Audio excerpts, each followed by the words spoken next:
Hello everyone. दोस्तों, जैसे ही जो है वो बच्चों की एज शादी लायक हो जाती है, वैसे ही माँ बाप जो है ये सोचने पर मजबूर हो जाते हैं कि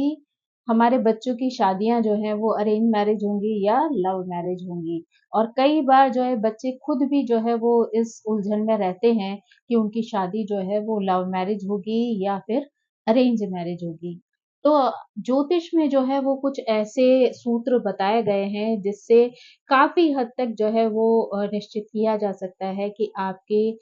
बच्चे की शादी जो है वो लव मैरिज होने वाली है या अरेंज मैरिज होने वाली है। तो आज हम इन्हीं कुछ सूत्रों के बारे में जो है वो बातचीत करेंगे जिससे ये निर्णय लिया जा सकता है कि आपके बच्चे की शादी अपनी पसंद से यानी लव मैरिज होगी या अरेंज होगी। सेवेंथ हाउस का लॉर्ड फिफ्थ लॉर्ड के साथ या फिफ्थ लॉर्ड जो है वो सेवेंथ हाउस के साथ अगर किसी तरीके का कनेक्शन बना लेता है तो वहां पर लव मैरिज के जो है वो योग बन जाते हैं। यानी अगर जो है वो एक्सचेंज हो जाए किसी तरीके से सेवेंथ और फिफ्थ के बीच में, या फिर जो है सेवेंथ हाउस के जो लॉर्ड हैं वो फिफ्थ हाउस में जाके बैठ जाएं, या फिफ्थ हाउस के जो लॉर्ड हैं वो सेवेंथ हाउस में अगर जाके बैठ जाते हैं, तो ऐसे में जो है वो लव मैरिज के चांसेस हो जाते हैं।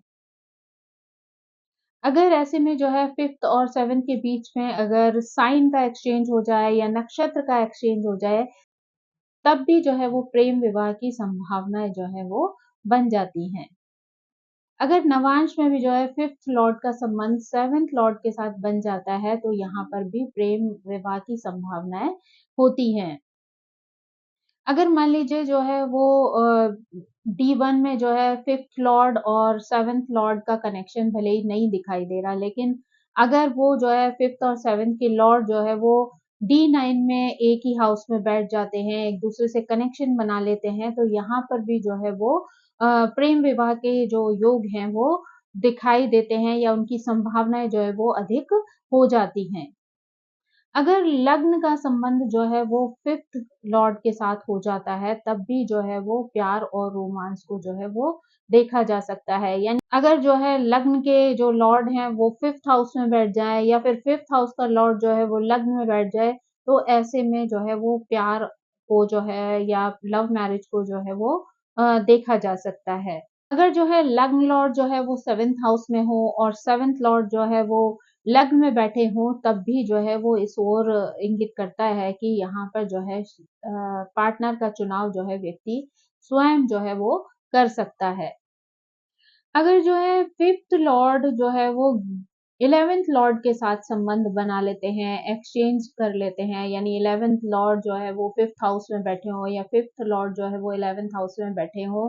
तो ये योग भी जो है वो प्रेम विवाह के लिए अनुकूल माना जा सकता है। तीसरे और सातवें घर के बीच में भी अगर किसी प्रकार का संबंध बन जाता है, तो यहाँ पर भी जो है वो प्रेम विवाह की संभावनाएं जो है वो देखी जा सकती हैं।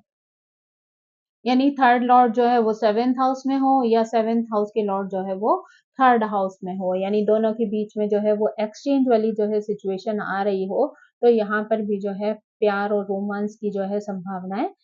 होती हैं। यानी ये योग भी जो है वो लव मैरिज के लिए अच्छा माना जा सकता है। थर्ड हाउस और सेवेंथ हाउस जो है वो दोनों काम त्रिकोण के जो है वो हिस्से माने जाते हैं, तो इसीलिए जो है यहाँ पर प्रेम और संबंध की जो इच्छा होती है ना वो बहुत ज्यादा बढ़ जाती है। तो ऐसे में भी जो है वो लव मैरिज की जो स्थिति है वो आ सकती है।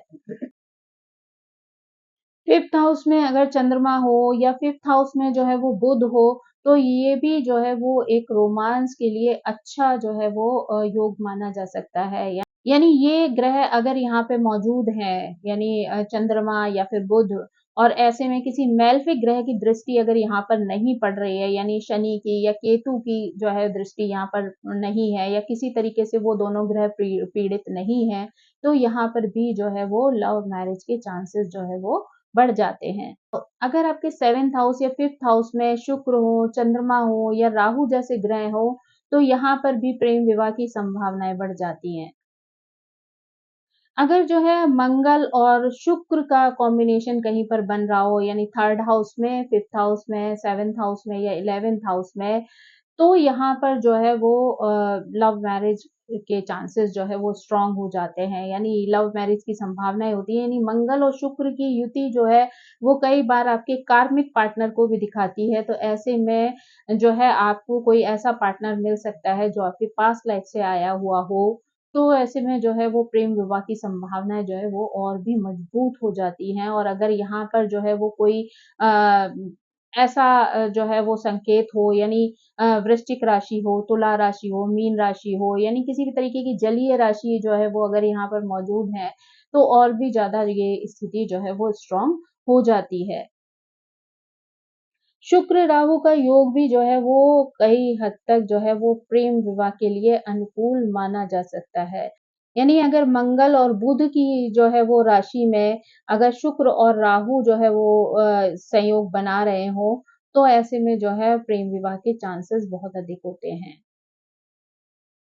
अगर कहीं पर जो है वो शुक्र, चंद्रमा और बुध का किसी भी तरीके से कॉम्बिनेशन बन रहा हो ना, तो यहाँ पर भी जो है वो लव मैरिज के चांसेस काफ़ी होते हैं। यानी ऐसे में अगर आप चार्ट में देखें कि शुक्र और बुध जो है वो कहीं पर युति बना रहे हैं, तो वो जो है वो काफ़ी फ्रेंडली रिलेशनशिप जो है वो एक-दूसरे के साथ हो सकती है। ऐसे में अगर चंद्रमा जो है उनसे जुड़ जाता है, तो ये यहाँ पर रोमांस को दिखाता है, प्यार को दिखाता है, इमोशन को दिखाता है। तो यहाँ पर लव मैरिज के चांसेस जो है वो हो सकते हैं।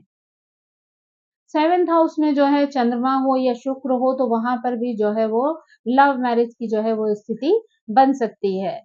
यानी ये जो है वो कुछ ऐसे ज्योतिषीय योग हैं जो अगर किसी की कुंडली में देखने को मिलते हैं, तो ऐसे में प्रेम विवाह की जो है संभावनाएं बहुत ज्यादा होती हैं। बाकी चीजें जो है वो आपकी दशा, महादशा, अंतरदशा, इन सारी सिचुएशंस पर भी बहुत कुछ निर्भर करता है। तो आप जो है वो सारी चीजें अगर डिटेल में देखते हैं, तो आपको एटलीस्ट ये अंदाजा हो सकता है कि ऐसी संभावनाएं जो है वो बन सकती हैं। बाकी समय के अनुसार जो है वो डिसीजंस डिफरेंट भी हो सकते हैं, यानी रिजल्ट्स जो हैं वो डिफरेंट भी हो सकते हैं।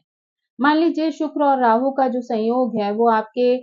D1 चार्ट में है, और वही जो है D9 में भी जो है आपको देखने को मिलता है इस तरीके का संयोग। तो ये योग जो है वो इस योग को और भी ज्यादा जो है वो मजबूती प्रदान करता है। यानी आपके लिए जो है वो काफी हद तक ये चांसेस होते हैं कि आपका जो विवाह है वो लव मैरिज हो, यानी आपकी पसंद से हो। आप अगर किसी को अपना पार्टनर चुनते हैं, तो उसके सहयोग से ही जो है वो दोनों की सहमति से ही जो है वो इस तरीके का विवाह जो है वो संपन्न होता है। अगर जो है वो D9 चार्ट में लग्न में अगर शुक्र हो, चंद्रमा हो या बुध जैसे ग्रह ग्रह आ जाते हैं, तब भी जो है वो प्रेम विवाह की संभावनाएं जो है वो बहुत अधिक बढ़ जाती हैं। अगर मान लीजिए D9 में जो है आप देखते हैं कि शुक्र राहु जो है वो साथ में है, या राहु और बुध साथ में है, या मंगल शुक्र साथ में है, या शुक्र बुध की युति बन रही है, तो ये सारे जो संयोग हैं, ये जो कॉम्बिनेशंस हैं, वो जो है वो इस चीज को काफी स्ट्रांग बना देते हैं कि शादी है वो लव मैरिज हो सकती है। यानी ऐसे में अगर वो किसी जलीय राशि में बैठ जाएं, तो और भी ज्यादा जो है वो स्ट्रांग स्थिति हो जाती है। यानी अब अगर हम जो है वो राशि के बारे में जाने, प्रेम विवाह के लिए जो है हम जो राशियां देखते हैं, उनमें जो सबसे पहली चीज आती है वो आती है पानी वाली राशियों की, यानी जलीय राशियों की। क्योंकि जल जो है वो इमोशन को दर्शाता है कहीं ना कहीं, है ना। तो इसलिए जो है वो ज्यादातर जो जलीय राशियां हैं वो प्रेम विवाह के लिए जो है वो बहुत महत्वपूर्ण मानी जा सकती हैं। यानी ऐसे में कर्क राशि है, वृश्चिक राशि है या मीन राशि है, इनमें जो है वो अ, अगर कोई ऐसे संयोग जुड़ जाते हैं या ऐसे ग्रह जो है वो कनेक्शन बना लेते हैं जो कि प्रेम विवाह से संबंधित हैं, तो ऐसे में जो है वो योग और भी ज़्यादा मजबूत हो जाता है। यानी ये राशियाँ जो है वो प्रेम विवाह को इंगित करती हैं, क्योंकि ये राशियाँ जो हैं वो जलीय राशियाँ हैं, और जल जो है वो इमोशन का कारक है, और प्रेम विवाह में जो है इमोशन की बहुत ज़्यादा महत्ता होती है। तो यहाँ पर अगर हम इमोशन को इम्पोर्टेंस देते हैं, तो यहाँ पर प्रेम विवाह की अधिक संभावनाएँ दिखाई देती हैं। अगर हम जो है मेष और तुला की बात करें, यानी जैसा कि हमने ऊपर कहा भी था कि फर्स्ट का कनेक्शन 7 से और 7 का कनेक्शन जो है फर्स्ट से बनता है, तो वहां पर भी जो है वो लव मैरिज के चांसेस ज़्यादा होते हैं। तो ऐसे में अगर हम राशियों के हिसाब से देखें तो मेष राशि का कनेक्शन अगर तुला राशि के साथ और तुला का कनेक्शन मेष के साथ बन रहा हो, तो वहाँ पर भी जो है वो प्रेम विवाह का जो स्थिति है वो देखी जा सकती है या समझी जा सकती है। कई बार जो है हम मिथुन राशि को भी जो है वो प्रेम विवाह के लिए देखते हैं, क्योंकि मिथुन को अगर हम नेचुरल राशि के रूप में देखें तो वो थर्ड हाउस को रिप्रेजेंट करती है। तो थर्ड हाउस का जो संबंध है वो अगर हम त्रिकोण के हिसाब से देखें तो वो सेवेंथ हाउस से बनता है। तो ऐसे में भी जो है वो प्रेम विवाह के जो है वो योग हो सकते हैं। तो इसलिए अगर हम कुल मिला के कहें तो मेष राशि और तुला राशि, कर्क राशि, मिथुन राशि, वृश्चिक राशि और मीन राशि, ये जो राशियां हैं ये प्रेम विवाह के लिए जो है वो देखी जा सकती हैं, क्योंकि ये यहाँ पर अनुकूल संकेत जो है वो प्रेम विवाह के दे सकती हैं। ऐसे में अगर जो है वो प्रेम विवाह से संबंधित जो ग्रह हैं वो अगर इनके साथ कनेक्शन बना लेते हैं इन राशियों के साथ, तो ये स्थिति और भी ज्यादा स्ट्रांग हो जाती है।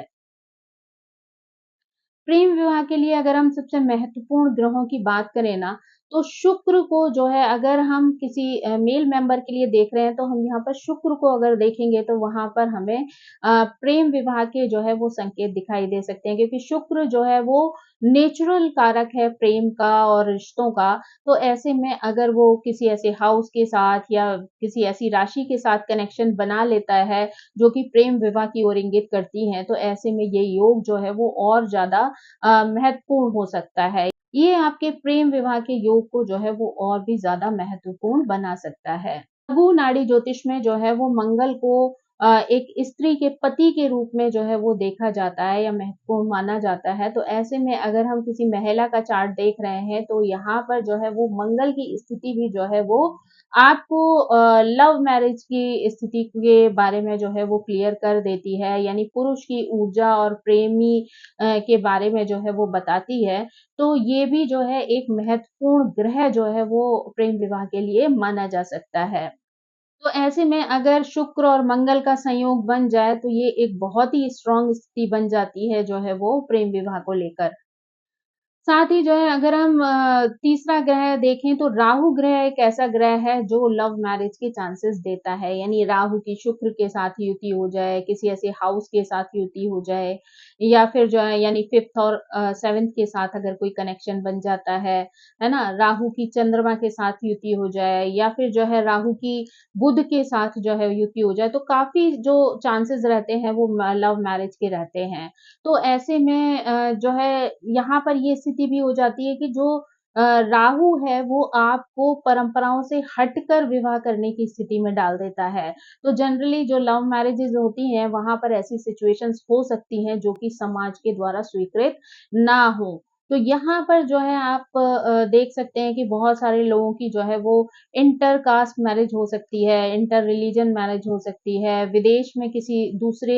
जो है वो धर्म, रिलीजन या फिर दूसरी जगह पर रहने वाले किसी पार्टनर के साथ जो है वो शादी हो सकती है। तो ये जो है अगर कोई भी ऐसी शादी होती है जो समाज के द्वारा स्वीकृत ना हो, तो वो जनरली राहु के माध्यम से ही होती है। यानी राहु जो है वो उस शादी के लिए काफ़ी हद तक ज़िम्मेदार होते हैं। यानी राहु जो है वो हमेशा ऐसी शादियाँ जो है वो जनरली करवाते हैं जहाँ जो है वो समाज के द्वारा कई बार मान्य नहीं होती हैं, यानी सोसाइटी उनको एक्सेप्ट नहीं करती है। तो ऐसी शादियों में जो है वो राहु का बहुत बड़ा योगदान होता है। चंद्रमा से भी जो है हम लव मैरिज को देखते हैं, बिकॉज़ चंद्रमा जो है वो इमोशन का कारक है और बिना इमोशन के जो है वो प्यार संभव नहीं है और प्यार के बिना लव मैरिज संभव नहीं है। तो ये ऐसी स्थिति में जो है अगर देखा जाए तो चंद्रमा भी एक महत्वपूर्ण ग्रह है लव मैरिज को जानने और समझने के लिए। बुध ग्रह को भी जो है हम कई बार लव मैरिज के लिए देखते हैं, क्योंकि ये अच्छे फ्रेंड को दर्शाता है। तो ऐसे में जो है वो बुध और शुक्र की युति बन जाए या बुध का किसी तरीके से ऐसा कनेक्शन बन जाए, बुध राहु का कनेक्शन बन जाए, तो यहाँ पर प्रेम विवाह के जो है वो काफ़ी हद तक जो है वो चांसेस रहते हैं, संभावनाएँ रहती हैं।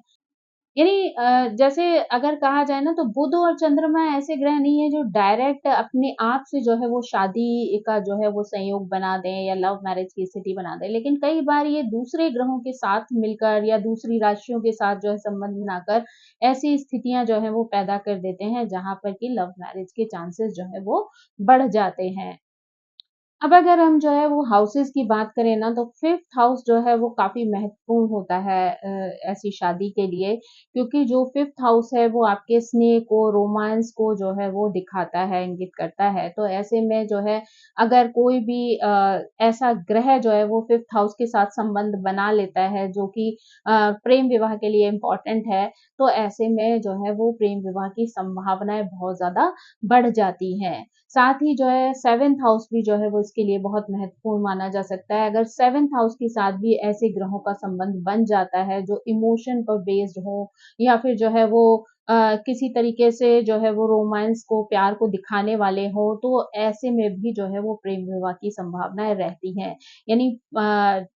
फिफ्थ हाउस और सेवेंथ हाउस जो है वो दोनों महत्वपूर्ण घर जो है वो लव मैरिज के लिए माने जा सकते हैं। तो ऐसे में फिफ्थ और सेवेंथ का भी अगर कनेक्शन जो है वो किसी भी तरीके से बन रहा हो तो वहाँ पर लव मैरिज की संभावनाएँ जो है वो बहुत स्ट्रॉन्ग हो जाती हैं। थर्ड हाउस, सेवेंथ हाउस और 11th हाउस को जो है वो काम त्रिकोण माना गया है। तो ऐसे में जो है वो प्रेम विवाह से संबंधित ग्रहों का जो है वो अगर संबंध किसी भी तरीके से तीसरे घर से या 7वें घर से या 11वें घर से जो है वो बन जाता है, तो यहाँ पर भी जो है वो प्रेम विवाह की संभावनाएँ बहुत अधिक बढ़ जाती हैं। यानी प्यार को सफलता देने के लिए जो है वो 11th लॉर्ड या 11th हाउस का जो है वो होना भी बहुत महत्वपूर्ण हो सकता है। यानी ये भी जो है आपके रिलेशन को और भी ज़्यादा मजबूती प्रदान करते हैं। अब अगर जो है हम अरेंज मैरिज की बात करें ना, तो अरेंज मैरिज के लिए जो है हमारे लिए जो सबसे महत्वपूर्ण घर है वो सेकंड हाउस, फोर्थ हाउस और जो है सेवेंथ हाउस है। तो ऐसे में अगर सेवेंथ हाउस का कनेक्शन जो है वो आपके लिए सेकंड हाउस से या फोर्थ हाउस से बन जाता है, तो यहाँ पर अरेंज मैरिज की संभावनाएँ जो है वो बहुत ज़्यादा बढ़ जाती हैं। यानी ऐसे में अगर मान लीजिए सेकंड हाउस में कोई ऐसे रिलेशन है, यानी मान लीजिए बुध बैठा हुआ है और साथ ही जो है वो कोई और ग्रह भी है वहाँ पर। मान लीजिए शुक्र ग्रह भी है वहाँ पर, यानी बुध और शुक्र की युति है वहाँ पर। तो ऐसे में 7th हाउस से मान लीजिए किसी तरीके से कनेक्शन बन रहा है, तो यहाँ पर जो स्थिति बनेगी वो ये बनेगी कि कोई फीमेल रिलेटिव आपकी ऐसी हो सकती है जिसके माध्यम से जो है वो आपका रिश्ता चुना गया हो या डिसाइड हो। यानी आपकी कोई बहन हो सकती है, मौसी हो सकती हैं, बुआ हो सकती हैं, तो वो उनके सपोर्ट से जो है वो शादी होने की संभावनाएँ जो है वो हो सकती हैं। यानी 4th हाउस से हो जो आपके पेरेंट्स जो है वो चुन सकते हैं, आपकी मदर जो है वो इस रिश्ते को चुन सकती हैं या मदर के घर वाले जो है वो आपके लिए कोई ऐसा रिश्ता जो है वो भेज सकते हैं, जिससे कि आप जो है अपने लिए पार्टनर का जो है चुनाव कर सकें। तो ये जो महत्वपूर्ण घर हैं यानी 2nd, 4th और 7th, अगर इनके साथ जो है आपस में किसी तरीके का संबंध बनता है, तो आपके अरेंज मैरिज होने के चांसेस जो हैं वो बहुत ज़्यादा बढ़ जाते हैं। यानी देखा जाए तो अगर 7th लॉर्ड 2nd हाउस में हो, 2nd लॉर्ड 7th हाउस में हो या 7th लॉर्ड 4th हाउस में हो या 4th लॉर्ड जो है वो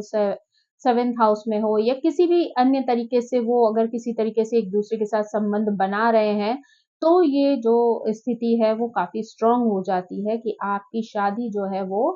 परिवार वालों की पसंद से या रिश्तेदारों की पसंद से या जो है वो किसी अलग तरीके से जो है वो कनेक्शन बनाकर हो। तो दोस्तों ये थी जो है वो लव मैरिज और अरेंज मैरिज से रिलेटेड जो है वो कुछ जानकारी, जिससे कि हम जो है वो ये निर्णय कर सकते हैं कि हमारा जो विवाह है वो किस प्रकार से तय हो सकता है। यानी लव मैरिज के माध्यम से जो है हम पार्टनर का चुनाव करें या फिर जो है अरेंज मैरिज जो है हमारे लिए ज़्यादा सूटेबल हो सकती है। तो यहाँ पर जो कुछ ज्योतिषीय जो है वो कॉम्बिनेशंस हैं जिसके माध्यम से जो है वो आपके लिए ये डिसाइड करना जो है वो ईज़ी हो सकता है। तो आप अपनी कुंडली के माध्यम से यहाँ पर ये कॉम्बिनेशन जो है वो चेक कर सकते हैं और निर्धारित कर सकते हैं कि आपके लिए कौन-सी जो है शादी ज़्यादा सूटेबल है आपकी कुंडली के हिसाब से, और उसी तरीके से पार्टनर को चुनकर अगर आप विवाह करते हैं, तो वो आपके लिए ज़्यादा सौभाग्यवर्धक हो सकता है। दोस्तों ज्योतिष में जो है वो इतने सारे जो है योग संयोग बनते हैं कि सभी के बारे में डिस्कस करना जो है वो पॉसिबल नहीं होता है। तो ऐसे में जो कुछ महत्वपूर्ण जो कॉम्बिनेशंस होते हैं, महत्वपूर्ण जो स्थितियाँ होती हैं, उनको ही बता पाना संभव होता है, जिसके माध्यम से जो है वो काफ़ी हद तक जो है वो चांसेस क्लियर हो जाते हैं कि आपको जो है वो किस तरीके की चीज़ का चुनाव करना है। तो आई होप ये जानकारी आपको पसंद आई होगी। मेरी आप सभी से रिक्वेस्ट है कि प्लीज़ मेरे चैनल को सब्सक्राइब करें, लाइक करें, शेयर करें और कमेंट करके इसी तरह मुझे प्रेरित करते रहें। Thank you so much. Bye bye.